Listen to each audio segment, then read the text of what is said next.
So the first thing I'm going to talk about here is my light class, that being a flashlight. Starting with the nodes here, we've got casting to the F key. I didn't use a enhanced input action for this.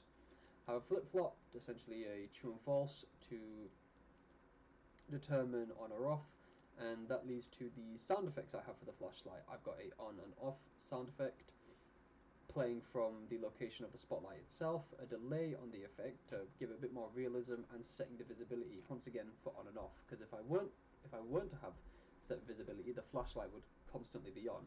Now these booleans here, they don't have a use in this test game specifically, but in a real project where I'd have multiple environments, multiple places my character would be in, I would be able to use this here to determine whether the flashlight is on and off in that environment and whether I want it on and off. It just streamlines the process and makes it far more easy to detect the flashlight itself in the code. Now to display it in game, as you can see, I've got a darker kind of nighttime environment to help exaggerate the flashlight effects, and as you can hear, the on and off effect of the flashlight. And the next thing you can notice is the texture on the light itself, the kind of replicating the kind of lens a flashlight has on it. And so you can see the dark circles, I can replicate that. And lastly, the sort of delayed sway on the light. This is to replicate the flashlight being in the hand of the character, as typically you wouldn't have a light bolted to the face of the character. The next thing I'm going to talk about is my door mechanic, my door class. Now so the mechanic itself is combined with the door and pickup class. The pickup class itself is quite simple. It simply uses these over here. This is one of my keys. Simply uses, once the character is inside this trigger box, I can press E and the key will be picked up, and that code itself is right here. Not there, right here. So I used for the door class, I used the blueprint interfaces, so BPI door, BPI interact. So first for the interact function, I'm casting to the E key, looping it so I can do it as much as I wish, and casting it back to the BPI. This is all quite simple. This is just to, once again, set up the interactivity for the door. Now here we have the door and the key itself. Key nodes are quite simple, just recognizing the key itself in the game.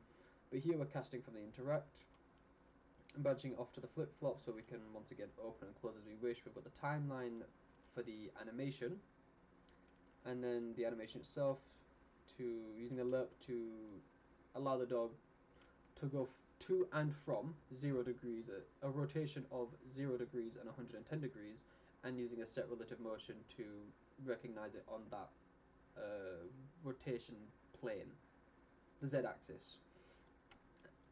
And to display this in game once again.